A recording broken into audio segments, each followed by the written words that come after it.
কিছুমান ছোৱালীয়ে মনতে ভাবিলে যে মই কলা দেখিবলৈ বেয়া, মইনো কি কৰিব পাৰিম, তেনেকুৱা বুলি পিছ পৰি থাকে, আগবাঢ়ি যাবলৈ চেষ্টা নকৰে।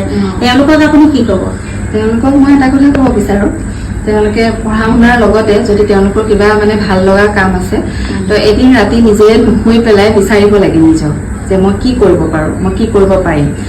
তাৰপিছত যেতিয়া নিজৰ ভাল লগা কিছুমান কাম থাকে নহয়, যেনেকৈ কোনোবাই গান গাই ভাল পায়, কোনোবাই নাচি ভাল পায়, কোনোবাই কিবা এটা কৰি ভাল পায়, তো সেই ভাল লগা কামটো কৰি যাব লাগে আৰু পিছ হুকি কেতিয়াও থাকিব নালাগে। কোলা বগাটো মানুহৰ মনৰ ধাৰণা, মোৰ লগতো হৈছিলে বাৰু। গতিকে মই সেইটো ক'ব বিচাৰোঁ যে কোলা বগা এইটো এটা মানে ৰংহে হয়, আপোনাৰ কৰ্মৰ দ্বাৰাহে আপুনি ভাল কৰ্ম কৰিলে আপোনাক মানুহে ভাল হিচাপে চাব আৰু কৰ্মটো সদায় ভাল কৰিব লাগে আৰু নিজৰ ভাল লগা কামটো কৰিব লাগে।